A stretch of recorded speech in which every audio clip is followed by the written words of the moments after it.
GM, welcome back to another episode of Web3 Academy. It is the weekly doer spotlight. Today we are highlighting Chris Sealey, the Senior Vice President and Creative Director of OneOf.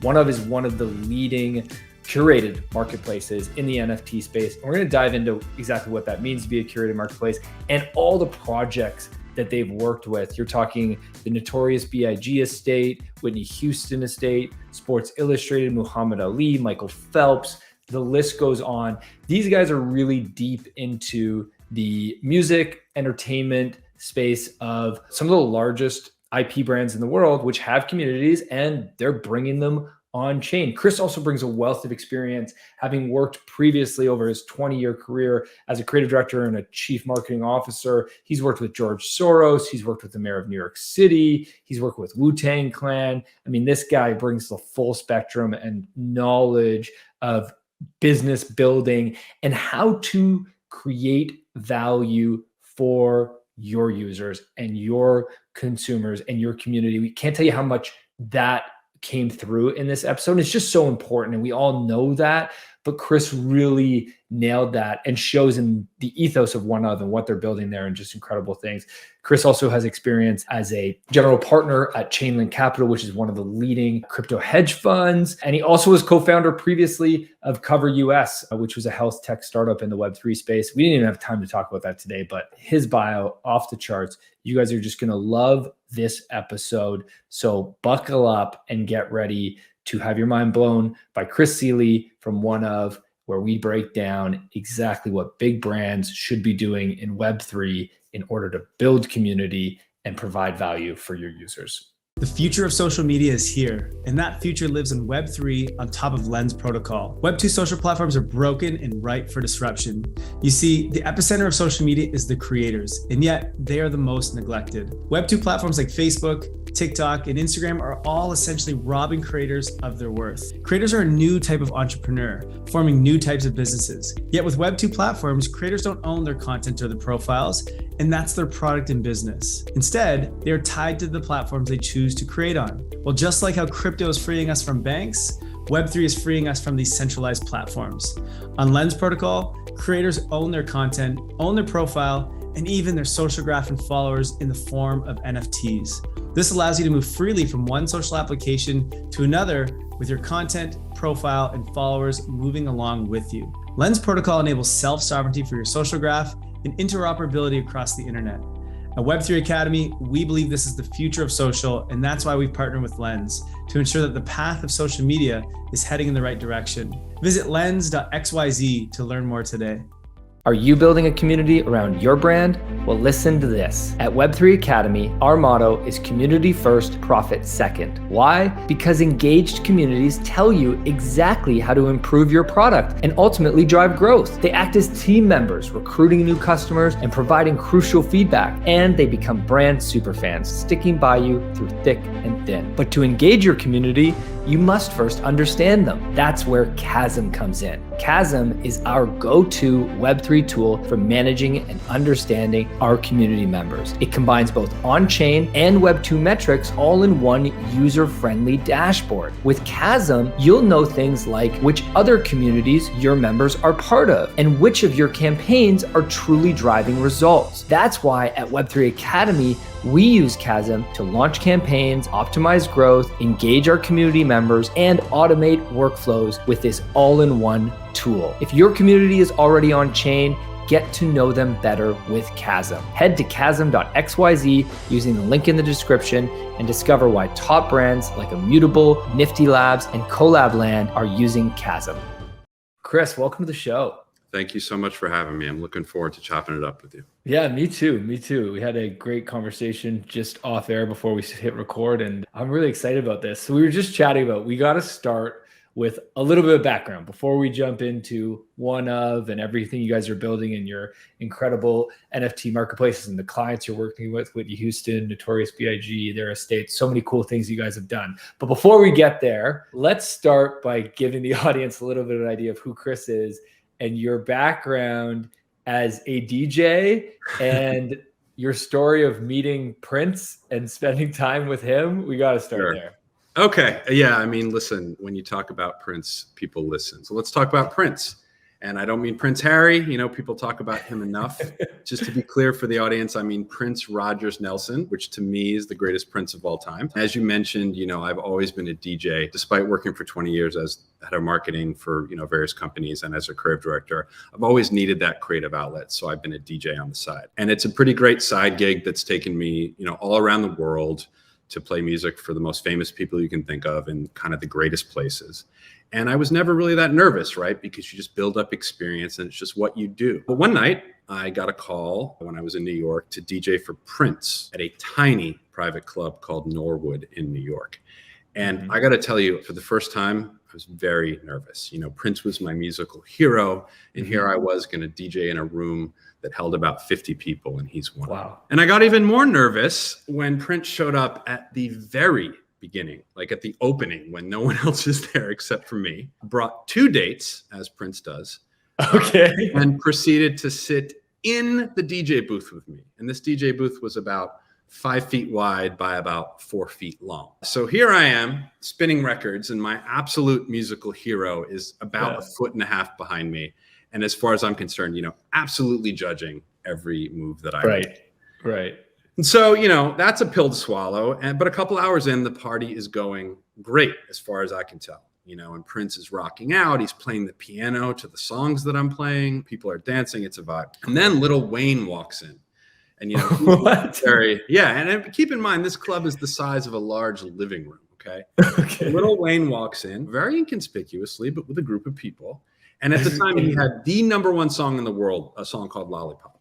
And I loved Wayne, but I didn't really like the song Lollipop. I always felt like it was a little slow to play in a dancing context. Okay. And I'm playing like funk and disco music, right? It's like a party for Prince. I'm playing Prince vibes, essentially. And then about an hour in, one of the people sitting with Wayne, I don't know if it was his manager or agent, comes up to me and says, "Hey, could we play Lollipop?" And it's a perfectly reasonable request. It's the #1 song in the world. It's a nightclub in New York. And he was very polite about it, but I just didn't feel great about it. It's a very slow song. I just couldn't see it working.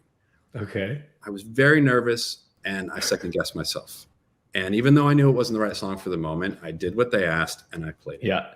And when I played it, I'm not going to say the party ended, but the room did lose a noticeable bit of energy. Okay. And just as I'm feeling bad about myself and feeling very conspicuous, I get these pokes in my back. And I don't mean taps on the shoulder. I mean like someone would poke you if they were about to attack you. And of course, Prince, right? Who else would poke someone that they didn't even know like that? It's Prince. Right. And he is pissed. He looks at me and he says, "What the F? You were killing it. Why are you playing this BS?" Okay. He's literally outraged. I sort of shrug my shoulders and I say, "Well, Wayne's here. It's this and that." And before I can even finish, he says, "So?" Saunters across the club, immediately goes over to Lil Wayne, and I just see him pointing and making incredibly aggravated gestures and screaming. And I can't hear because of the music, but I see like a very determined Prince. And then he comes back over to me 2 minutes later and he puts his hand on my shoulder, from like half my height. And he said, "Listen, we're here for you, honey. You play what you want." No. And it's cliche maybe, and it's simple advice, but it stuck with me. I went from that moment of like doubt and imposter syndrome to be like, wow, my musical hero said that he's hanging out because of my choices.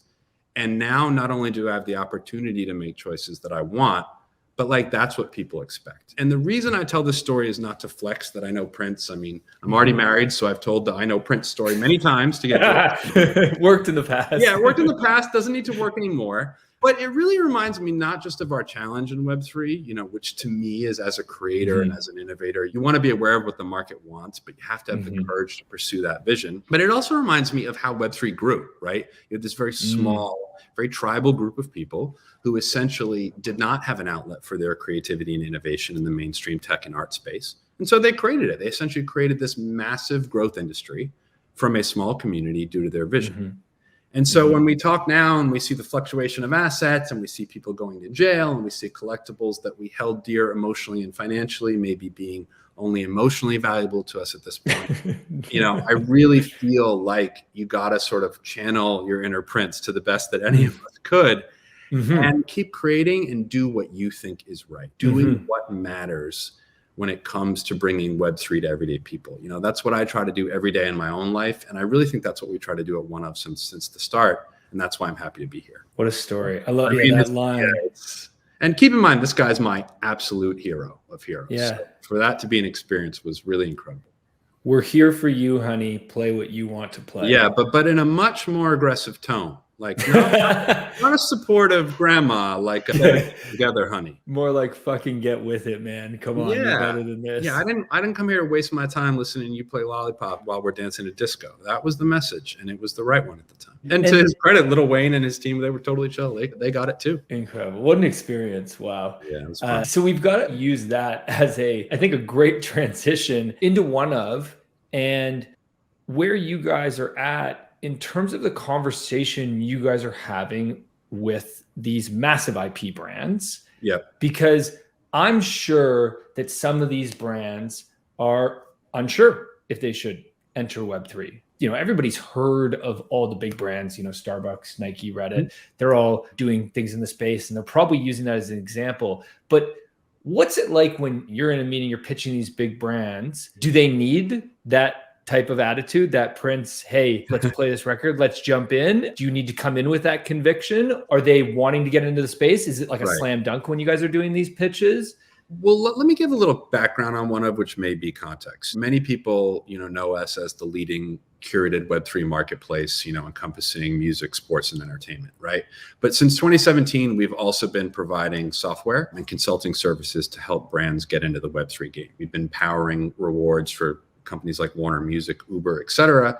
And the natural evolution of that work was always not just powering public collections that, get a lot of press and get people excited, but helping brands connect authentically in a space which is very important to them. Certainly in 2017 was very foreign to them, and even now is foreign to them somewhat, right? So to answer your question, pitching brands is not a slam dunk if you're pitching the right brands. Given how important we understand the future of Web3 to be, given the obvious decentralization of audiences who are kind of leaving the big platforms and finding their own online communities, given the desire for users to be part of the value chain, not just be exploited by the platforms they visit, and given increasing awareness of privacy, from GDPR to just you and I wanting our information kept sacrosanct, any major brand is either considering being in Web3 or is there. And OneOf, in a part of our business that people probably don't see, is quietly building tools for a lot of the absolute tier one consumer brands to do just that. Having said that, though, you can certainly have a positive conversation with brands in the Web3 space because they get that it's the future. But I wouldn't want to be in partnership with a brand that was not Web3 native already, where it was a slam dunk the minute we just talked blockchain. Because the reality is our job, in my view, as innovators at the nexus of sort of software and business and culture, is to come up with solutions for brands, right? Not just have them get into the game because of FOMO, but give them a reason today to engage because they can expect a return, maybe not the huge return they're expecting over time, but they can expect momentum and forward progress tomorrow. So I think we are, having a bull run in terms of brands getting into the space. I think brands are starting to really understand, thanks to Starbucks and Tommy Hilfiger and so many other things, the value of digital twins to your physical goods. They're starting to understand the value of loyalty. But a brand that's not approaching that with skepticism and saying, well, okay, how does this new tool set actually serve my customers? I want to work with only those brands. So pitching is a slam dunk to get attention. But I think closing the deal, not just for OneOf, but for anyone in this industry, is really about how can this benefit me tangibly in the near term beyond just being a thing that we all know will matter in the future. Where does that typically go then when you're in those conversations? You mentioned loyalty is an obvious, use case that I think really fits blockchain, and there's so much potential for better reward systems and better loyalty. So when you're working with a new brand, are you trying to tack onto something that they are already good at and just improve that? Or are you trying to... It's obviously a case by case, certainly. From both a strategy side and from a technical implementation side.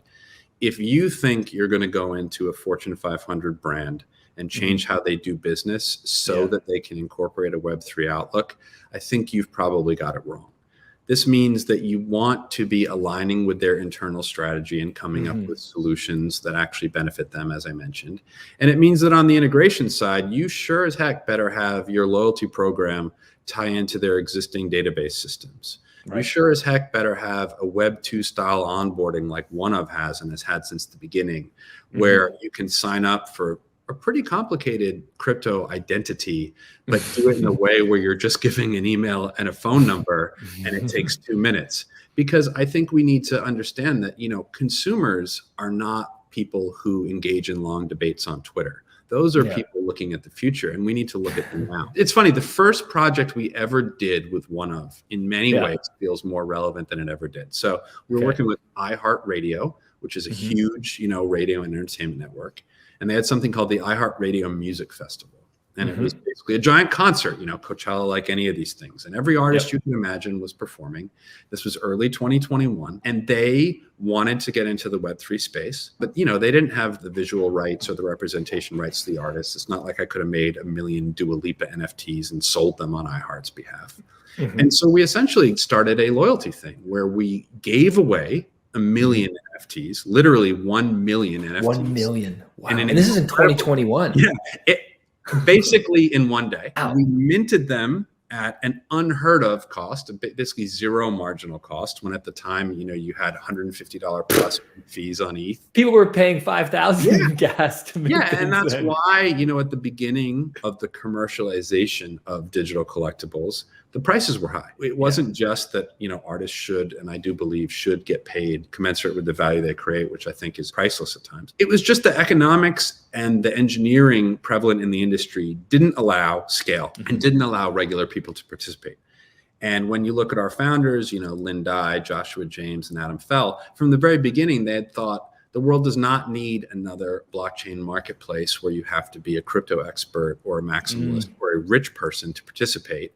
The underlying technology of blockchain and really using that technology to bring people closer to the brands, the celebrities, the icons that they couldn't get otherwise, to go from a parasocial relationship where you just think someone is awesome or love a brand to a relationship where you're interacting. That was the point.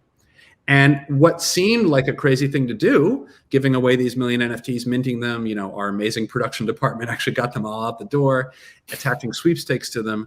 What it did was it set the foundation, not just for, of course, a press moment for iHeartRadio, because they were first to do that, but it set the foundation for a loyalty program. And then after that, our next drop was with Doja Cat, who was and in many ways is the most powerful and popular artist in the world. And we got a big lesson in what it's like to create a sold NFT for the most popular person that exists and all the expectations that come with that. And we broke sales records on Tezos and blah, blah, blah.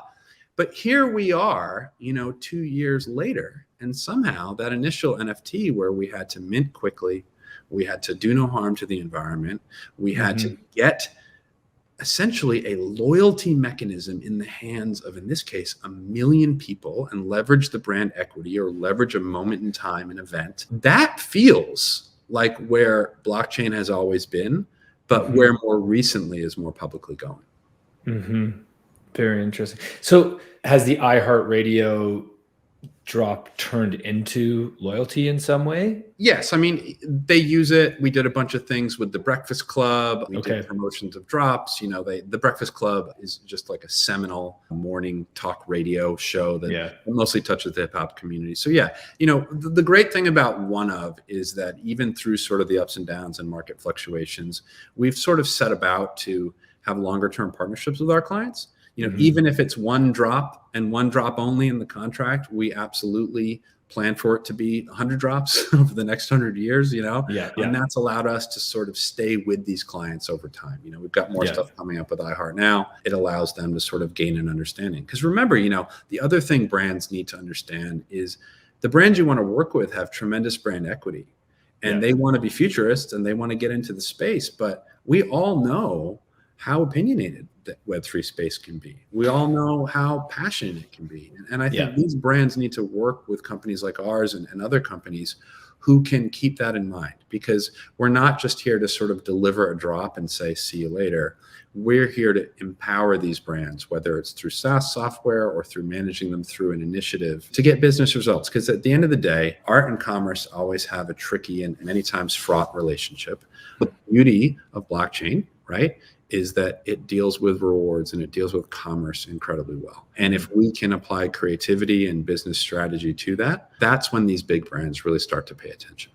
Yeah, totally. Why do brands say no? What's the fear? I mean, obviously, like regulation would be something that would appear from the outside to be a fear of getting involved until we figure out more regulation. Maybe some brands are worried about potential scrutiny down the road. What are the reasons why a brand would say, no, we're not ready? We'll talk about regulation separately because I think it's an incredibly important question. I think it's dealt with at a legal level, but not at a humanistic level. And I think we should talk about that. In terms of why brands say no, I mean, to be honest, we have a pretty good batting average at OneOf, and I think we're lucky to have brands that come to us more so than outbound. But the reason brands say no, I think, is brands are large companies, right? And large companies are not able to move as quickly as small, innovative marketers like me and you and the folks watching. And so they often will start this battleship moving in a direction. And when they started the campaign, they wanted to make a lot of revenue off of collectibles and have a really wonderful PR moment, right? And while there are still pathways to revenue, and as we're finding also still pathways to good PR, it's not free money. And there's a lot of backlash for doing it wrong. So I think oftentimes brands say no because when the original initiative was approved, it was a different world. And the incentives were more attractive to that brand. I think the other reason brands can say no is just usability. I mean, like, everyone talks about how important it is for the user, and certainly we do, right? That was the hallmark of our company. Let's make Web3 easy. Let's make it easy for consumers. In 2 minutes, you should be able to buy your Doja Cat NFT with your debit card if you really want to, right? That was our sort of central insight.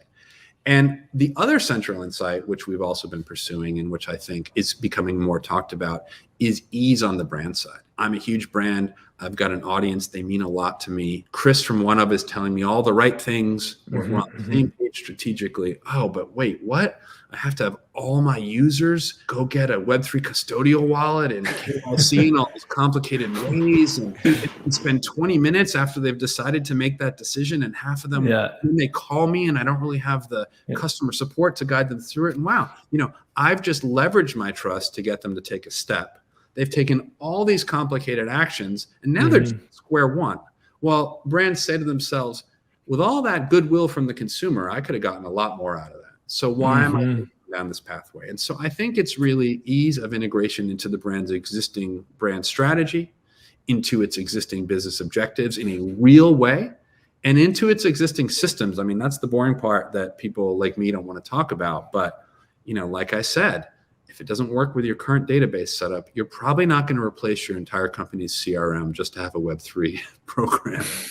You're probably not going to replace the entire way you communicate with folks just to have a Web3 program. Maybe in the end, it'll have been worth it, but you can't ask so much of brands and so much of users and expect adoption. As innovators, we need to work to make the passion point where either a brand says, yes, we're in it, or a consumer says, yes, we're in it. And then we have to do the hard thinking to make that as seamless as possible. Yeah. I want to come back to your point around user experience and the pain that you can cause for your users if they have to figure out custody and get a seed phrase and all these different things. So out of all the projects you guys have done, which one's your favorite? At this point, it's going to be a cliche answer, but the Biggie project is my favorite for so many reasons. I started my career as a hip hop journalist in the late 90s, early 2000s. I had the chance to spend some time with not Biggie as much, but all the artists he was with. I actually spent some time with his mother in various contexts, and just grew up sort of idolizing this guy as a contemporary and as a hero. And then, we get contacted by Biggie's estate, by Wayne Barrow, who managed Biggie in real life and now manages the estate and works with Biggie's mother, Valletta. They said, we want to make the most famous freestyle Biggie ever did, where he's famously rapping in front of a bodega on the streets of Brooklyn. Right. When he's like 17 years old. Yeah, 17 years old. And he's rapping on the street corner. And at that time, he was already being talked about in hip hop media circles and people knew he could rhyme. But this was kind of that moment where you thought, oh, wait, This guy has something special. This is the start of something way bigger than a great rapper rapping on video. And so this magical piece of hip hop history, the estate comes to us and says, hey, you know, we see how you move. We see how you take care of iconic brands. They felt that was even more important given that Biggie was no longer with us. So we want to make Biggie connect with his fans even while he's not here. And we want to do that by giving what we think of as the most dear asset and a foundational piece of hip hop history to fans so they can figure out creatively, you know, how his legacy carries on. And it was amazing. And it was an incredible challenge, right? Let me just frame this for people so that everyone gets this. So this project was a 3,000. Yeah. So we did a 3,000 piece generative PFP collection. The art is awesome. It's all like poses of Biggie and his sweaters and in his hats. It's very Biggie. Every single piece in the collection matches exactly something he wore in life. Okay. And the stories behind even the names, a lot of the stuff are inside stories from Biggie's neighbors, Biggie's family, like every single piece of editorial stuff that you could dig for another 10 years and not even get into all the stories that are just hidden in that collection. Interesting. And when you say names, do you mean names of each item, or yeah? Do you mean So names we gave. So like any generative collection, right? There's various elements, you know, the outfits, the expressions. They all had names tying to Biggie's history. They're even included in collections for reasons. I'll give you a great example. So one of the things that your Biggie can be holding, if you get it, is a stack of cash, right? A bunch of bills with Biggie's face on. Yeah, and obviously Biggie was known for being flashy. He had the song "Get Money." Him with a wad of, you know, Biggie bills is not exactly unfamiliar. Yeah. The reason we included that, though, is because I have a friend who's an older guy, probably in his 70s, and he grew up on the same street as Biggie. And when I called him and I said, you know, what extra stuff can I put in? He said, you should give him a stack of money. And I said, well, that's kind of obvious. You know, sure, I'll give him a stack of money. That's the best you got from me. And he said, no. What you probably don't realize is that when Biggie was successful, even when he wasn't the global icon, he would regularly go to people in the neighborhood and give them cash to pay their rent because he was from a pretty tough part of Brooklyn. Yeah. And he's like, so when I see him throwing cash in the air, I actually see the Christopher that I knew, who was just a great young guy. So there's stories that go on forever. Very cool. It's the most personal expression. You know, I said I started as a journalist. It's like a way to tell his story more deeply than any interview could. Wow. And so there's 3,000 pieces, even during a time when literally hundreds of millions of followers were struggling to sell collections, we sold in 7 minutes. Even more interestingly than the fantastic art done by a group called Seriously Fun, an amazing creative studio, was that we called it Sky's the Limit. Now, Sky's the Limit is a Biggie song. And, you know, when you see that video, you definitely think Sky's the limit for Biggie. But we called it Sky's the Limit because we thought that this collection was really a Trojan horse for a way to put fans and artists on the same side of the table in a real way by giving them collective ownership of that freestyle. So when you bought your Sky's the Limit NFT, you got a randomly generated collectible, some of which trade for tens of thousands of dollars on the secondary marketplace even today. And you had a 1/3000th share in the ownership and revenue that can come from using this freestyle in a music context. And we thought that this was a great model, indeed, you know, sky's the limit type of model for how fans can participate as creators. And again, that was brought to us by Biggie's team with arms open. And so what's happening right now, we have, you know, a little under 2,000 members because, of course, people bought multiple Biggies. We limited the amount you could buy, but folks wanted to stack up in certain cases. And they are part of a collective, which people would think of as a DAO. They get together, they engage. You know, we have metaverse events with our partners at Spatial. We do everything you could imagine that a community would do. But right now, they're actually in the process of determining who they want to license this song to, either as a quick sample that some house music producer like David Guetta or Diplo could take and make a big song, or a verse in its entirety that an upcoming artist could take and use the entire verse. Critically, with this right, they make that decision, not Biggie's family, not one, the holders. The only restriction that we have on them, literally only, is that they can't use it to make a disparaging work about Biggie. But they could do it with anything else. And that was the point. Any revenue that comes back, which, as you can imagine, you know, if they license it to an upcoming rapper whose label pays a hefty licensing fee and that song makes the album and streams a lot, you've got recurring revenue. That goes entirely back to the collective to use for future projects and potentially to do things like this with future artists. Yeah.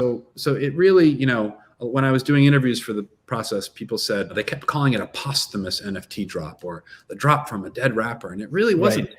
It was the beginning, in our view, at least in our world, of the way that musicians and fans can interact in only the way Web3 could provide. And so today we have community leaders. I go to their meetings. Not important. I just sit there and participate as a Biggie holder, Yeah. And they make decisions, and decisions that surprise me, decisions I agree with, decisions I don't agree with. And it's awesome. It's unbelievable. Amazing. This is exactly what gets me so excited about Web3 and why I'm dedicating my life to it.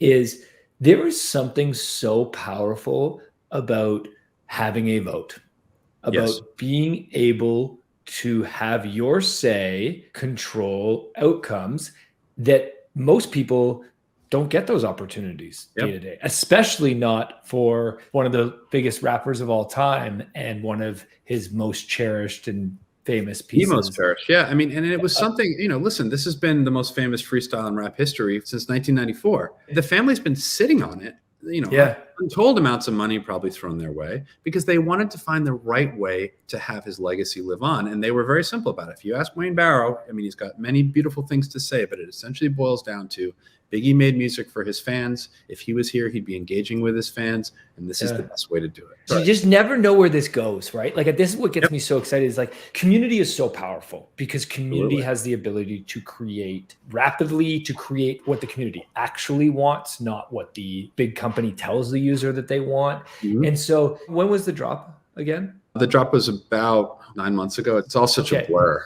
So it's still, crypto 6 time months is ago, it was really at a down point in the market. I mean, we felt good. The Biggie people kept saying, don't worry, we're fine. But we had some real trepidation. I mean, I won't name the artist, but there's a very popular R&B and hip hop artist who has almost 200 million followers who sold 3% of his collection the same week that we dropped and sold out in 7 minutes. Damn. And what's interesting too, you talk about the community, and that's what's so interesting. So you look at Web3 pioneers and you look at the pioneers in hip hop, and if you put pictures next to each other, it might look a little bit different, right? Yeah. But really it's very similar. Hip hop was an art form born out of Black and brown people in the Bronx, creating an art that spoke to them and creating a culture that spoke to them, a mainstream that they couldn't identify with. And in many ways, that was where the original NFT artists came from. That there were barriers to their work being appreciated. There were there were all sorts of barriers. And to your point, one vote, they created a world where they had agency. And by the way, this is also why certain music goes in and out. For a while, it was all about hair bands. And then Nirvana came in and killed the hair bands. And then the grunge music faded out, right?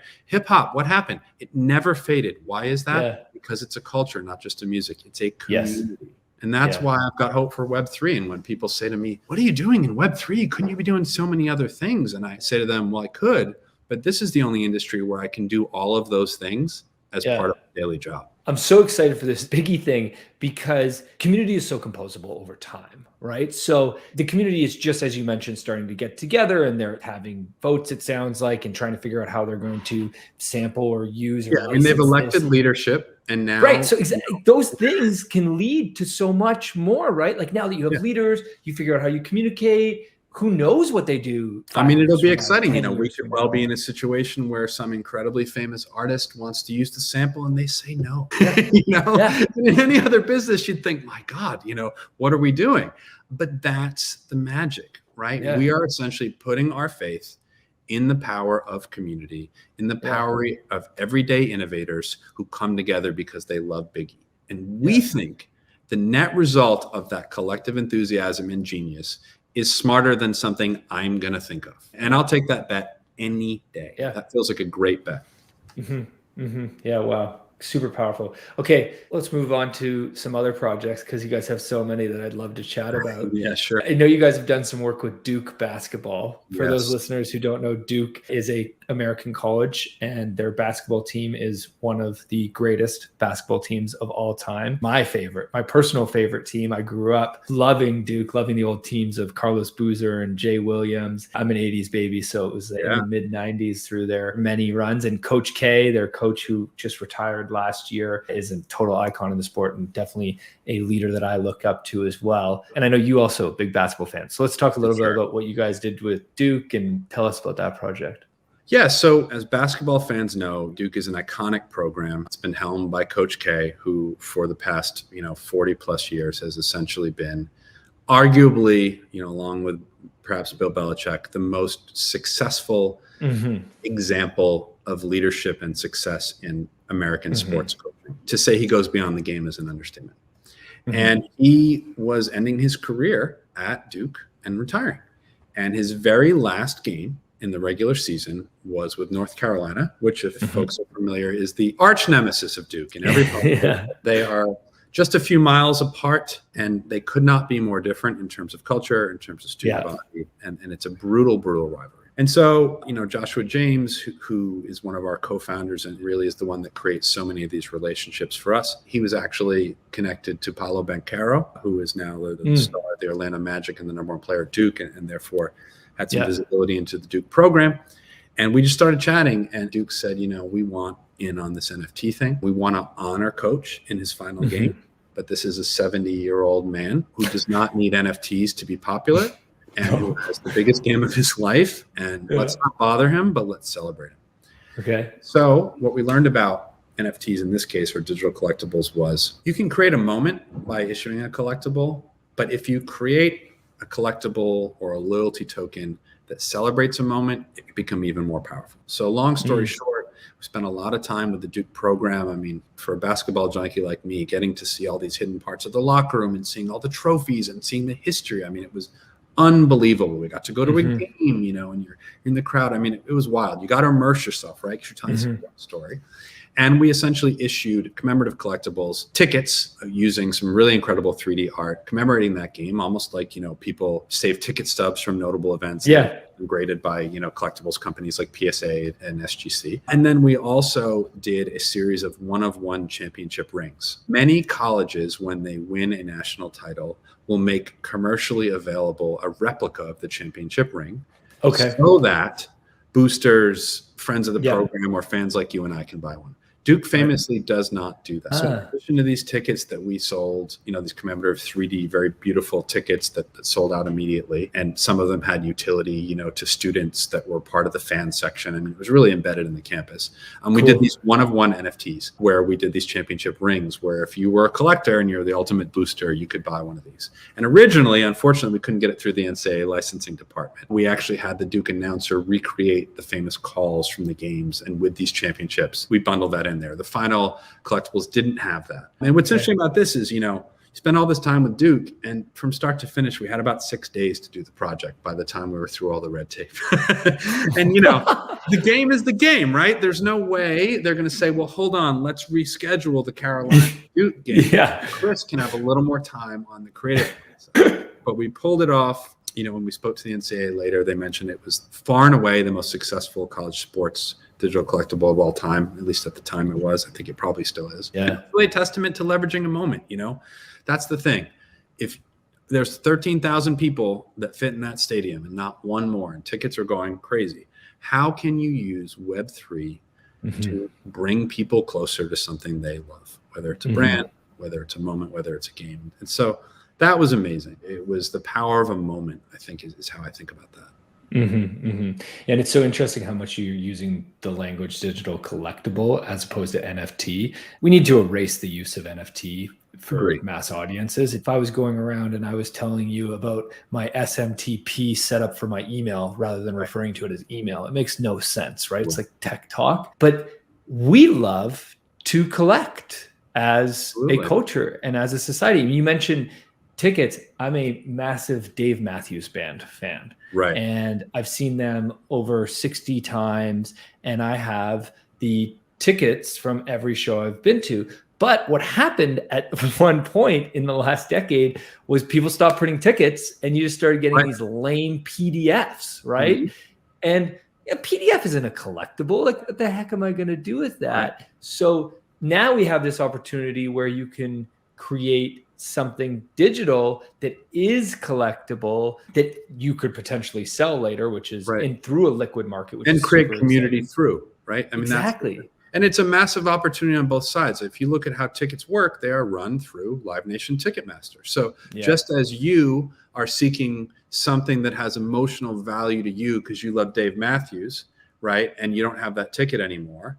Well, if you're the biggest Dave Matthews fan, guess who doesn't know it? Dave Matthews. Yeah. Because streaming platforms are collecting the data of you streaming Dave Matthews. Mm-hmm. When you go to see Dave Matthews, Ticketmaster is collecting your information. Dave Matthews has no idea you're the number one Dave Matthews fan. And this goes for brands as well in many cases. The platforms are the gatekeepers of not just commerce, but data and engagement.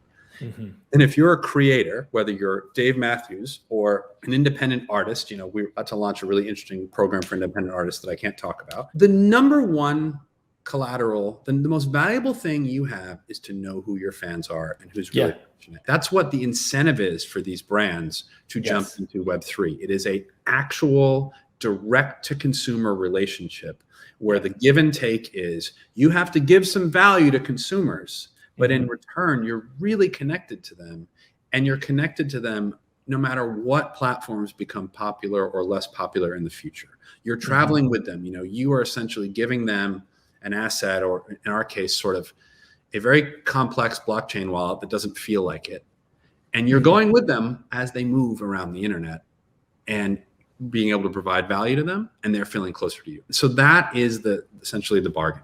It's so obvious to me sometimes. I wonder if everyone else sees it, because it makes so much sense. It's an opportunity that we've never had before to, as you mentioned, go direct to consumer, create community. One thing that stands out to me, just to go back to the Dave Matthews example, is there's certain shows that I've been to that have become famous. Who knows why, to be honest? I don't know. Maybe Dave, was in a good mood, or maybe they all had a puff before the show. Who knows what happened that allowed them to be in that zone?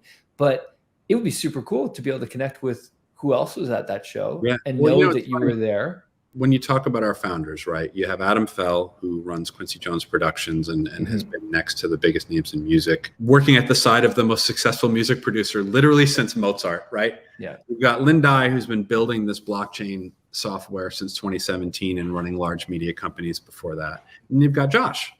One of his more prominent ventures prior to this is exactly what you're talking about with Dave. He was working with Pearl Jam, who famously was no friend to Ticketmaster, and who were this band that would play shows, and the fans were and are obsessive. Did you play this version of Porch? It was like talked about. They couldn't get enough, much like Dave Matthews, Grateful Dead, BTS, the list goes on and on. And so his business, which he proposed to them, was, hey, you've got all these amazing shows you're playing with all these live versions. And at the time, they were bootlegging their own shows on CD and selling them. And Josh went to them and said, hey, why don't you do a thing where if someone goes to the Pearl Jam show, they can then sign up online and receive MP3s of the entire live show for free with their ticket price. But now Pearl Jam knows that you're the super fan.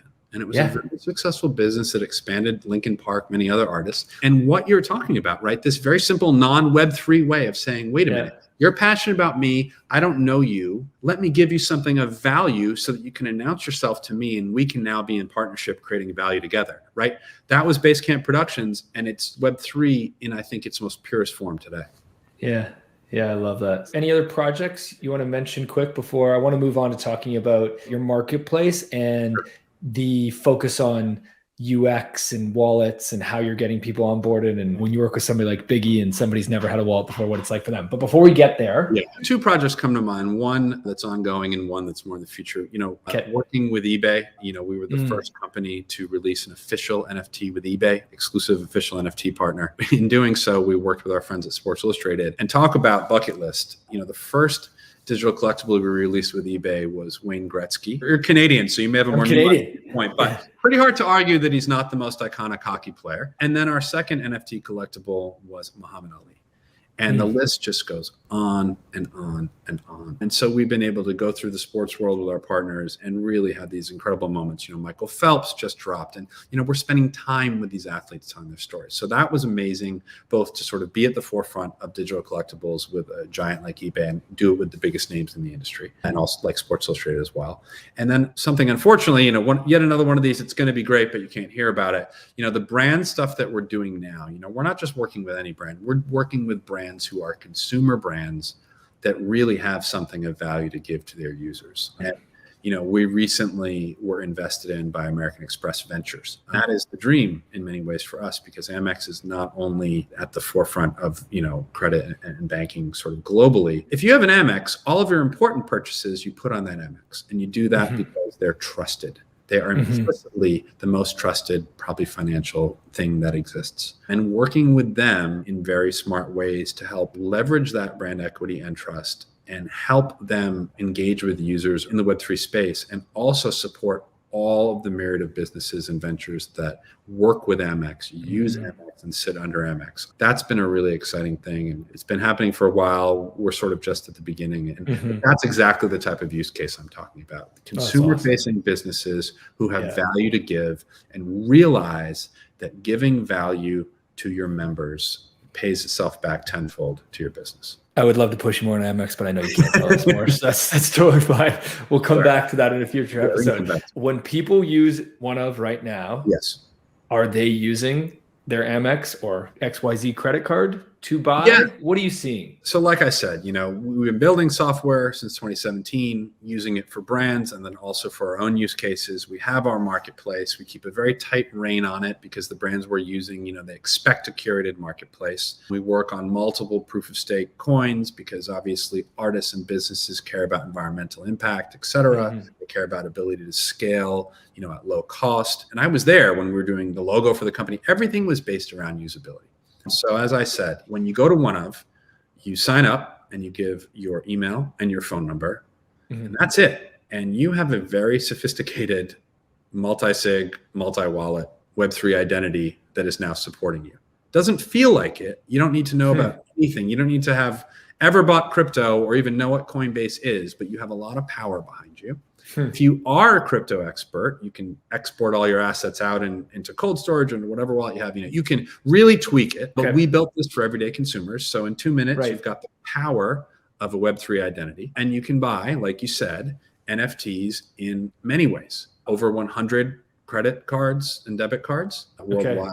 And also crypto. You can even collateralize your crypto. So you could buy a digital collectible with multiple different types of crypto rather than just one. So for power users, that ability was there, but we were always focused on regular people, fans, customers. But I thought, at the beginning, we'll have a lot of people buying in crypto and some buying credit card. And at this point, it's high 90s buying in credit card almost since the beginning. We'll probably end up at 99%.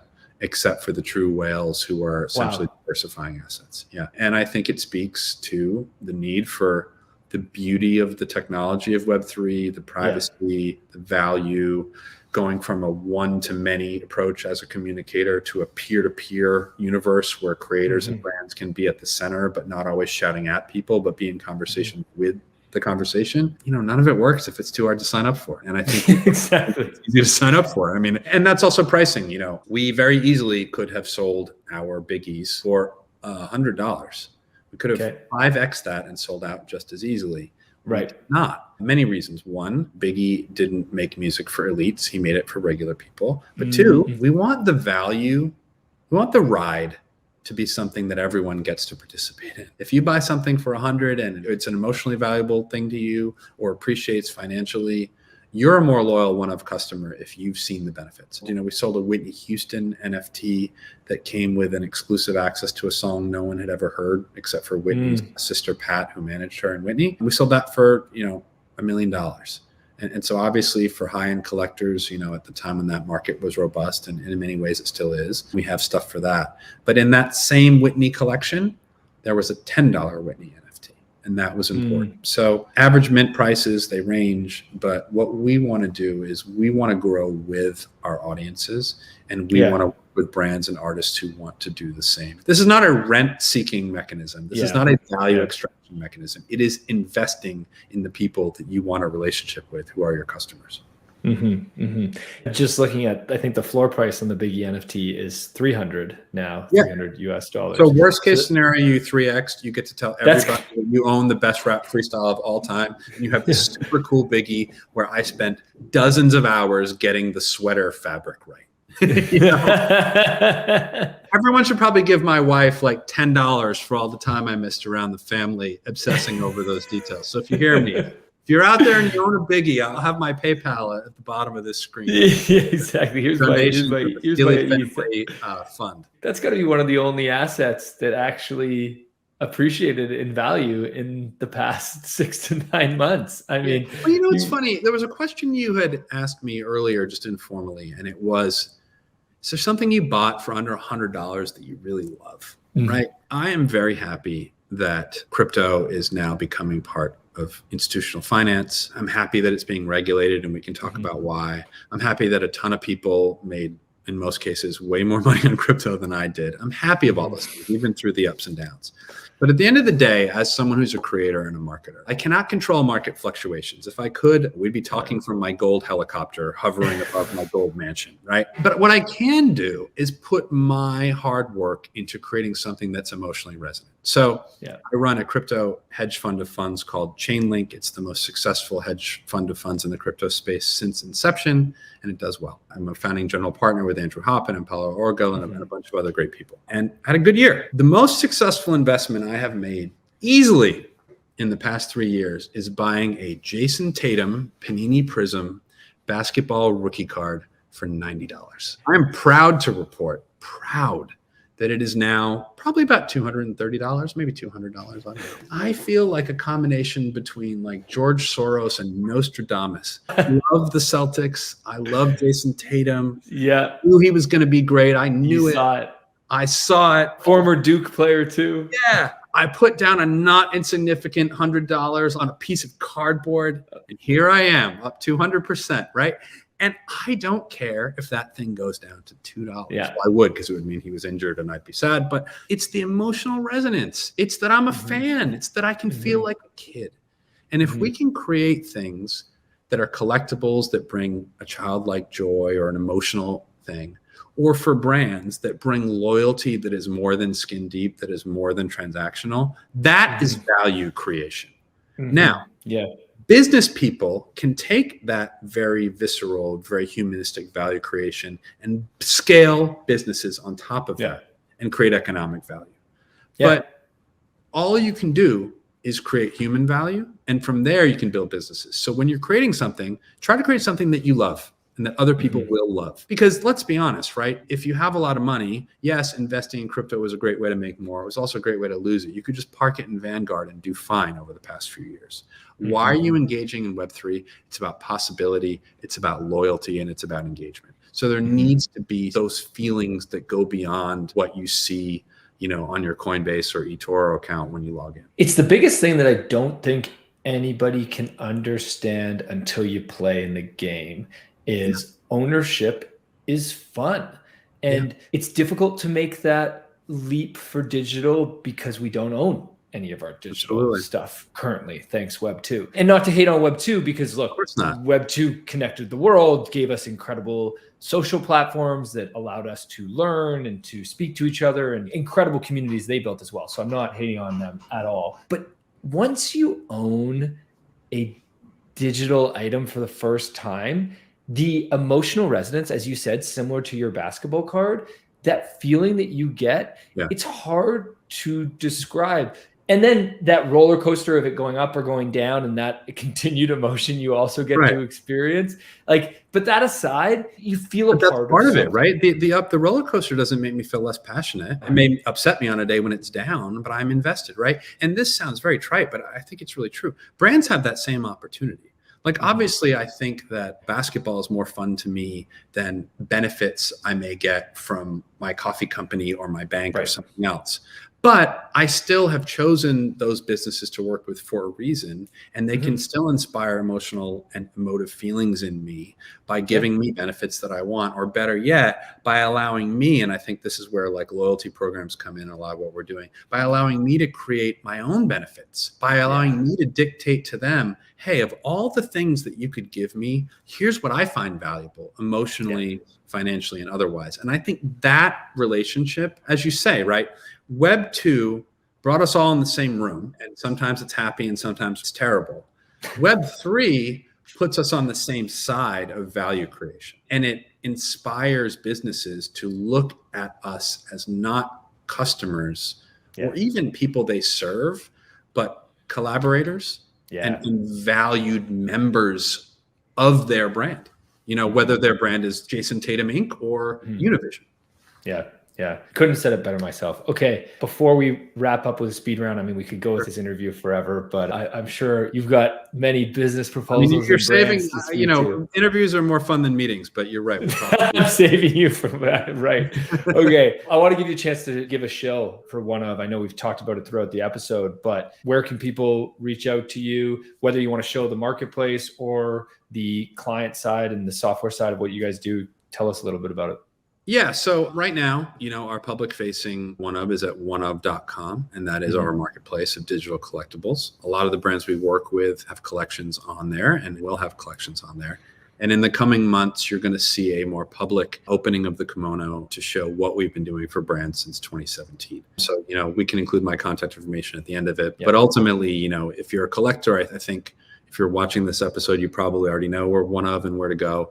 And if you're a business, I would just say FOMO-inducing yet true way, as I can say, we are really working with everybody. If you wonder if we're working with your arch competitor, we probably are. But we're being choosy about those we work with because we want good results. We look at the consumer, their happiness and their loyalty as the end marker. So, reach out to us, because there's only so many things we can do well. We have the opportunity to be choosy, and we are realizing that even in the depths of sort of a collectibles market that, is having a tough time, the utility around loyalty, around marketplaces, around a brand who creates things, owning its own resale market, that stuff never left, and it's more powerful than ever. Yeah, I love it. Where can people find you, connect with you personally? Sure. You can email me. I'm old school. Okay. Christopher@oneof.com. Also on LinkedIn, I have a very poor Twitter presence. And if you want to see pictures of my family and various DJ gigs, follow me on Instagram. I'm not a very interesting social follow, but I'm widely available. You're a very interesting interview. So we all have our mediums, that's for sure. Yeah. We'll include some links in the show notes for those listening. Okay. And by the way, reach out to me.